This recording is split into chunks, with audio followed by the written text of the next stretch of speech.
Como sabemos, el audiovisual se moldea atendiendo las convenciones y normas predominantes en el contexto social. Por ello, no sorprende el hecho de que los pensamientos habituales de una sociedad heteropatriarcal, tal como la homofobia o discriminación hacia la comunidad LGBT en general, se hayan logrado colar tan profundamente en los modelos de representación. Así, la invisibilización, criminalización o burla hacia el colectivo ha mutado a lo largo de los años de la realidad a las pantallas, y viceversa.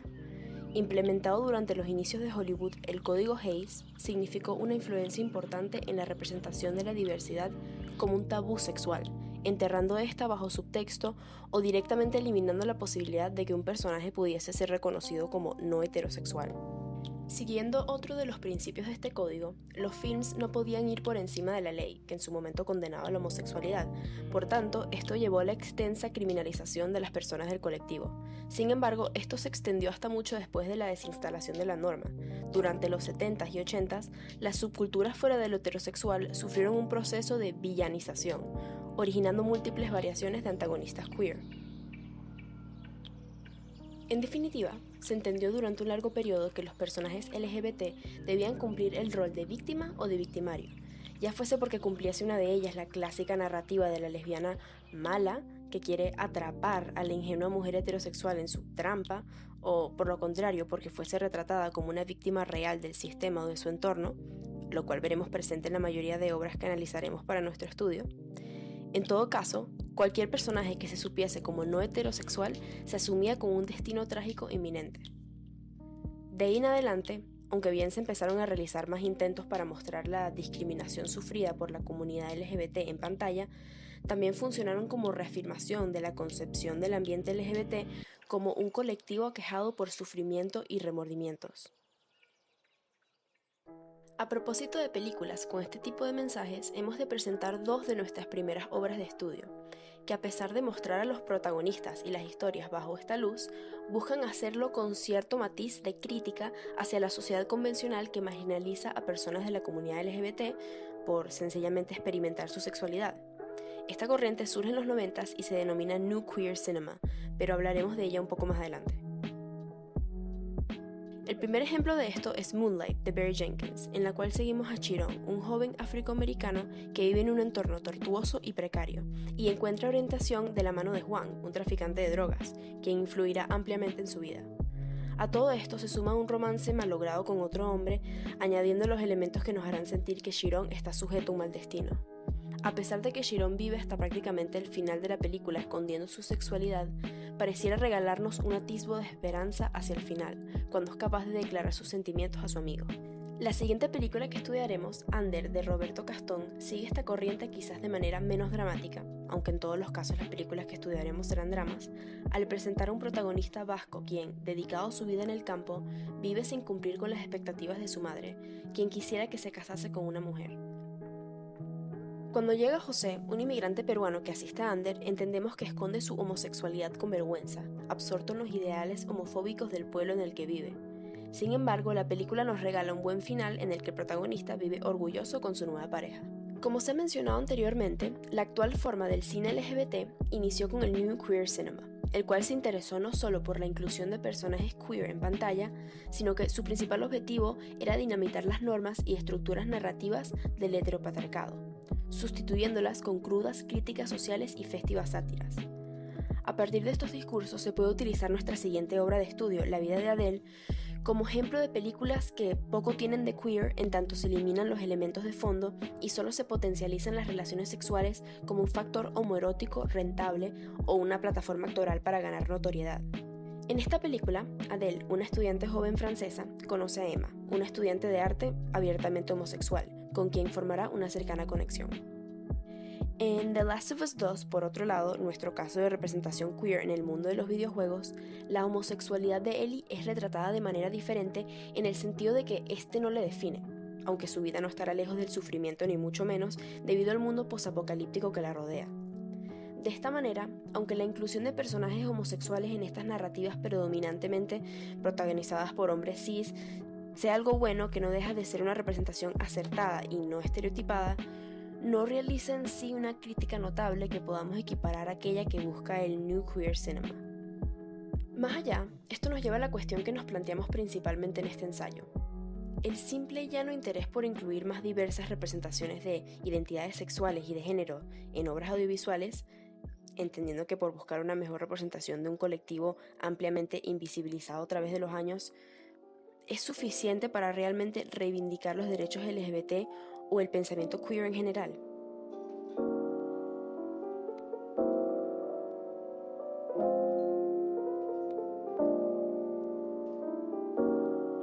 Las tres películas tienen una estructura clásica. Nos encontramos con una introducción, un nudo y un desenlace.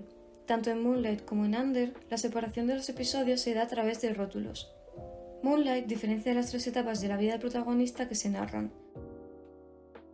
Under, que ocurre en un periodo más corto de tiempo, divide la película en pequeñas partes de su historia. En la vida de Adele, si bien encontramos grandes elipsis temporales, pues se narra la relación entera, estas no están marcadas mediante nada. Ocurre igual con el videojuego The Last of Us 2.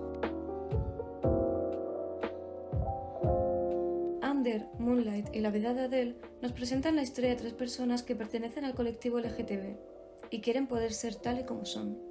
Sin embargo, este objetivo se ve condicionado por la situación personal de cada uno, así como por la propia sociedad. The Last of Us 2, si bien es cierto que nos muestra de nuevo un personaje LGTB, el cual tiene que enfrentarse a ciertos comentarios en contra de quien es, no se centra especialmente en este detalle, sino en la venganza. En las 4 obras audiovisuales a analizar, podemos destacar que todos los personajes presentan la misma característica. Son personas que quieren conocerse realmente, quieren desprenderse de la represión de sus vidas y tienen un despertar sexual. Esta característica es algo común en la mayoría de películas con temática LGTB, donde seguimos de cerca a la persona que tiene el despertar sexual y no aquella que ya tiene claro quién es y qué es lo que quiere. Si bien es cierto que el objetivo de los protagonistas es el hecho de conseguir desprenderse de su vida cotidiana y anterior, en la que se encuentran reprimidos, podemos decir que en The Last of Us 2 el objetivo de Ellie es la venganza. Tanto en las tres películas como en el videojuego encontramos una similitud clara entre la motivación de los personajes y de cuál es el antagonista de cada uno. En todas las obras observamos cómo la motivación de cada uno de ellos es el amor, ya sea romántico, en las películas, como fraternal, como en The Last of Us 2. Asimismo, todos los personajes tienen un antagonista común, no siendo este una persona en concreto, sino la misma sociedad que los reprime y no permite que se muestren tales como son. A pesar de todas las similitudes que tienen los personajes de las películas y el videojuego, vemos que cada uno de ellos presenta un deseo diferente. Por un lado, el deseo de Ander es estar tranquilo. A pesar de que no sea su vida deseada y perfecta, quiere poder vivir sin obstáculos. Por otro lado, Chiron busca poder aceptarse a sí mismo tal y como es y cambiar el rumbo que tiene su vida. En cuanto a Adele, su deseo es llegar a ser maestra de infantil, puesto que siempre ha querido dedicarse a enseñar a niños. Ellie, por otro lado, al encontrarse en un mundo completamente destruido, su prioridad y deseo es sobrevivir. Sin embargo, cada protagonista se encuentra con diversos obstáculos que le complican el alcance de los objetivos. En las tres películas podemos observar cómo estos obstáculos son representados por personas que no entienden a los protagonistas, los mismos que han hecho que estos se encuentren reprimidos en sus vidas y no puedan mostrar libremente quiénes son. Algunos ejemplos de estos obstáculos son la madre y el amigo de Ander, así como el propio pueblo donde vive, la madre y los compañeros de instituto de Chiron y el grupo de amigas y la familia de Adele. No obstante, en The Last of Us 2 vemos cómo estos obstáculos cambian, puesto que no hablamos de un objetivo de ser libre consigo mismo, sino de sobrevivir. Por ello, los obstáculos de Ellie son todos aquellos que dificultan la vida de esta en un mundo posapocalíptico. Por ejemplo, los diferentes tipos de infectados, los diversos bandos enemigos humanos y los propios recursos que son escasos, la comida, las armas, etc. Cabe destacar cómo algunos de los obstáculos de los protagonistas presentan el equilibrio en las propias obras. En Under y Moonlight encontramos mayor peso en cuanto a este término, pues podemos ver un claro desequilibrio entre el entorno de Under y Chiron y ellos mismos. Respecto a The Last of Us 2, vemos que el equilibrio del videojuego viene dado por la jugabilidad en sí, ya que nos obliga no solo a jugar con Ellie, sino con su propio enemigo, haciendo que tengamos que luchar contra lo que para nosotros es el bando bueno y al que tenemos que apoyar. Es conveniente mencionar las estrategias que siguen los personajes para poder continuar con sus vidas e intentar alcanzar sus objetivos. Vemos que Ander se apoya en las pocas personas que le entienden y no le juzgan por quién es constantemente, como José, que es su interés amoroso, y Arantxa.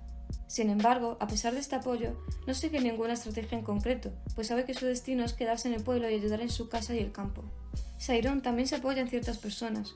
Estas son las figuras paternas que tiene, aunque realmente su estrategia es mantenerse al margen de todo, para que la situación en la que se encuentra no empeore.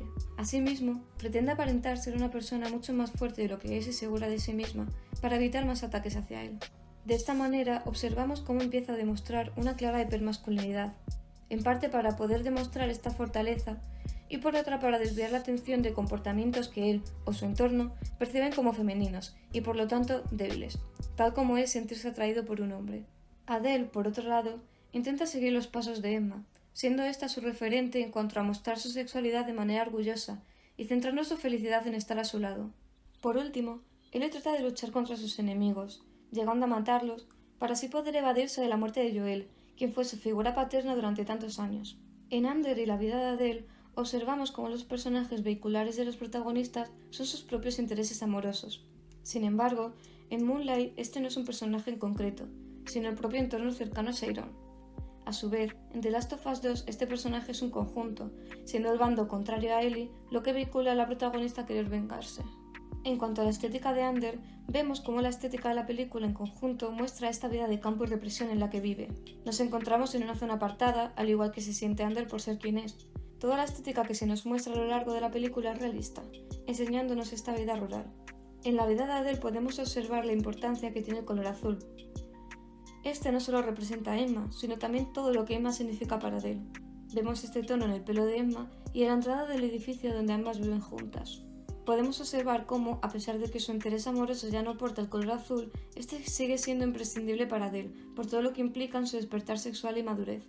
Así, estas dos primeras películas reflejan muy bien en su estética aquello que ha denominado B. Ruby Rich como New Queer Cinema, caracterizado según esta como fresco, provocador, de bajo presupuesto, inventivo, libre de remordimientos, sexy y estilísticamente atrevido, alejándose en general del modo institucional de hacer cine.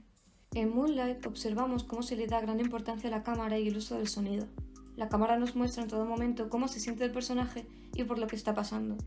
Cuando Sayron se encuentra en una situación de agobio, la cámara hace movimientos bruscos para mostrar esto. Cuando estamos en una situación de calma y conexión, los movimientos son lentos y fluidos. Y, por ejemplo, cuando se nos muestran los efectos de la droga, la cámara va lenta, acompañado por un descompás del sonido. Por último, The Last of Us 2 nos presenta una estética acorde con lo que el espectador se imagina como posapocalíptico, además de muy cinematográfica, teniendo unos muy buenos gráficos, color e iluminación. Las localizaciones abandonadas, destruidas y sin vida aparente es lo que el espectador se imagina al pensar en un mundo como el que nos presenta el videojuego, y eso es lo que nos muestran. Los elementos de la estética de estas últimas dos obras lo que van a hacer es ayudar a impulsar una mejor inmersión en los pensamientos y sentimientos del protagonista, aquel que posee los ojos a través de los cuales observamos y medimos el entorno. Ayuda a reforzar, en general, una identificación que será esencial para poder comprender aquello que aqueja al protagonista, sobre todo si no hemos podido vivir de primera mano lo que son estas experiencias. Por otra parte, ¿cómo reacciona el espectador, la sociedad, ante estas obras audiovisuales? Estamos ante tres películas y un videojuego que, en cuanto a sentimientos de los personajes, son muy verosímiles. Al fin y al cabo, son las emociones humanas las que están en juego. El espectador, ante esto, empatiza. Asimismo, la estética realista ya mencionada en la vida de Adele y Ander y los métodos inmersivos de Moonlight y The Last of Us 2 pueden ayudar a esa lógica. Además, en Ander ocurre algo muy importante. Rompe con los cánones de belleza impuestos. Se nos presenta una vida rural con personajes realistas. La vida de Adele también muestra una vida cotidiana de una joven en el instituto, aunque la lógica de la relación se pierde con algo de lo que hablaremos más adelante, la sexualización. Moonlight también nos enseña la vida de Sayron, que, además, se ve influenciada por su clase social y su entorno. Si bien su situación quizás no es tan común en entornos más progresivos como el que vive Adele, con la que, por ejemplo, nosotras podemos empatizar más, sí que se cuenta desde el realismo y la verosimilitud, aun jugando con la estética mucho más trabajada que las anteriores. Quizá la obra más inverosímil es The Last of Us 2, pues las protagonistas se encuentran en un escenario posapocalíptico. El espectador tiene que hacer un mayor esfuerzo de inmersión por este motivo. Además, el flow se ve influenciado por el cambio de personajes a la hora de jugar, ya que tienes que ponerte en la situación de los dos bandos. Aún así, al ser un videojuego, el jugador debe ponerse esfuerzo para avanzar, y, al fin y al cabo, la narrativa y los sentimientos de Ellie, como el amor o la necesidad de venganza, pueden ayudar a empatizar. Lo que busca el espectador viendo estas películas pueden ser varias cosas. Sin embargo, teniendo en cuenta la temática LGTB común en todas, lo que puede buscar es representación del colectivo y ver cómo es tratado. Es cierto que una persona que no pertenece al colectivo puede tener interés en una obra de estas características, pero es más común que el target al que está destinada sea personas LGTB, ya que no suelen verse representados en el cine y la televisión. Asimismo, Under es la que está más destinada a un público que suele ver cine independiente, pues tiene un ritmo pausado y, como hemos visto, no sigue esos cánones que estamos acostumbrados a ver en pantalla. La vida de Adele, al tratar principalmente el despertar sexual desde un adolescente, puede estar más dirigida a un grupo joven que pueda empatizar más con cómo se siente la protagonista. Moonlight, sin embargo, está destinada a un público más general y, al tratar la identidad desde muchas más perspectivas, aparte de su homosexualidad, pues se ve afectada por su entorno, clase, etnia y familia, puede interesarle a un gran grupo de personas. The Last of Us, por otra parte, está dirigido a un público que le gusten los videojuegos y, sobre todo, que tengan interés en una narrativa y unos personajes complejos. También puede llamar a esas personas que, si bien no juegan habitualmente a videojuegos, se ven atraídos por un arco narrativo y, en el caso de la segunda parte, por una representación LGTB y de personajes femeninos no sexualizados. Entonces, la finalidad del espectador en todas las obras es empatizar con los protagonistas y con su situación, y, asimismo, asimilar y reflexionar sobre la sociedad en la que vivimos. ¿Por qué los personajes deben esconder su sexualidad o reprimirla durante la mayor parte de sus vidas? A su vez, The Last of Us 2, que nos muestra una realidad alternativa e inventada, nos presenta una sociedad que no deja de ser intolerante. En alguna ocasión se ven actitudes homófobas hacia Ellie y Dina, lo cual hace que nos preguntemos si realmente hay un avance en la sociedad y cuánto tiempo vamos a tardar en poder aceptar a la comunidad LGTB. La empatía que se despierta hacia los personajes en el espectador en las 4 obras deriva en una empatía social hacia la situación del colectivo. Aún así, la urgencia que tiene el espectador al ver las 3 películas es la de saber si esa relación va a acabar bien y, también, saber si el protagonista va a terminar aceptándose. En Under, este acaba aceptando tanto su sexualidad como su relación con José. En la vida de Adele, si bien esa relación termina, podemos ver que Adele acepta su sexualidad, aunque no deja de tener una gran dependencia hacia Emma y esa relación que tuvieron. En el final de Moonlight, vemos que el protagonista no ha aceptado su sexualidad, o más bien no la entiende si no es junto a Kevin. You're the only man that's ever touched me.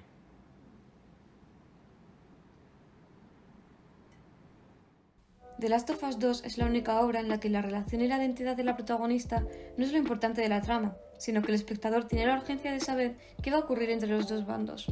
Parece curioso cómo el principal elemento que mantiene viva la tensión en las películas es el deseo de interés romántico.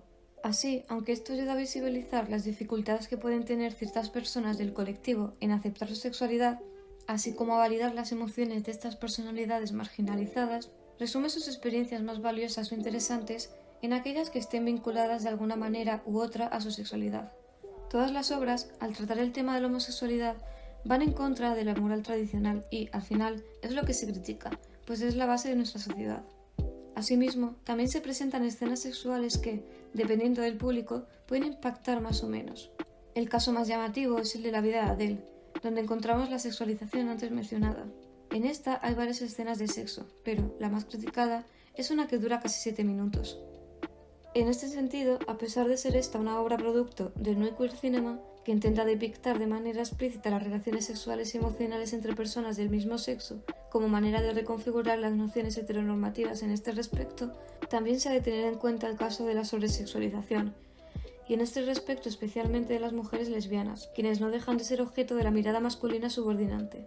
La crítica viene por la forma en la que se objetiviza el sexo entre mujeres, hasta llegar a un punto de ser una escena casi pornográfica. De hecho, las actrices han hablado de que tuvieron una muy mala experiencia grabando la película y han afirmado que no volverían a grabar con el director.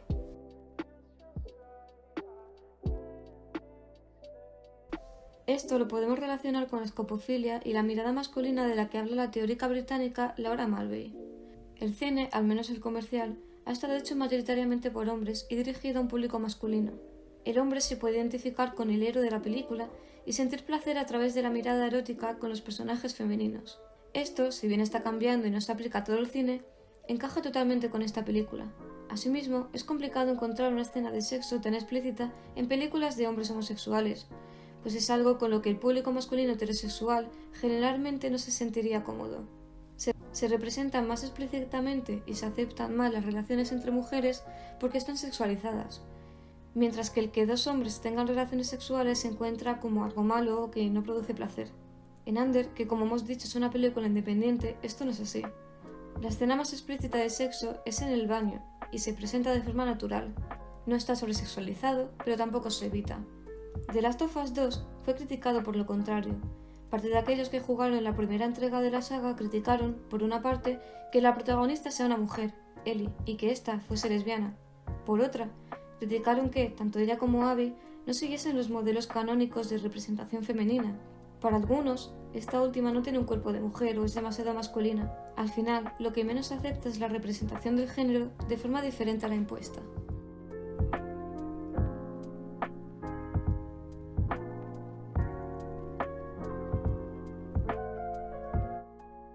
Se ha convocado a los 7 principales estudios de cine proponiéndoles que para 2021 el 20% de sus principales lanzamientos anuales incluyan personajes LGBTQ y que para 2024 esa cifra aumente al 50%.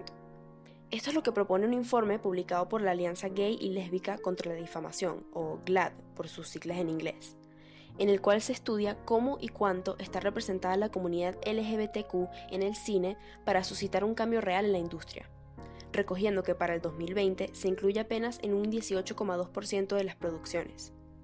Este estudio resulta particularmente interesante por el criterio que utiliza para medir la representación en las películas producidas por los principales estudios cinematográficos, teniendo además en cuenta que es un estudio hecho sobre el mainstream, no teniendo en cuenta las producciones independientes más diversas en cuanto a sus temas y representaciones. Para ello, GLAAD utilizó un test llamado De Vito-Russo Test, el cual califica que la película debe contener un personaje que se identifique como lesbiana, gay, bisexual, transgénero y o queer, no debe ser definido única o predominantemente por su orientación sexual o identidad de género, y debe estar vinculada a la trama de tal manera que su eliminación tenga un efecto significativo. De esta manera, no se requiere que la película establezca, a diferencia de como se postulaba en el New Queer Cinema, una crítica o desligamiento de la sociedad heteropatriarcal, que es la que condena principalmente al colectivo. Aunque bien se puede afirmar que el defender la presencia de personajes LGBTQ en el cine con personalidades sustanciales e importantes en la trama es algo reivindicativo de por sí, debido a la amplia historia de negligente representación de estas personalidades. Además, de acuerdo con el documento, la representación de la comunidad LGBTQ en la industria cinematográfica permanece centrada en personajes homosexuales masculinos. Incluso se nota que en el año 2017 no hubo películas transgénero inclusivas por parte de los estudios. Asimismo, el asesinato de personajes LGBTQ con el objetivo de impactar o para dar protagonismo a la trama del personaje heterosexual sigue siendo muy común. Por otro lado, el extremo opuesto de no representar las identidades en absoluto es querer incluirlas de manera superficial en absolutamente todo, porque es lo que suele pasar cuando produces mucho de una cosa de manera semiautomática, pierde calidad.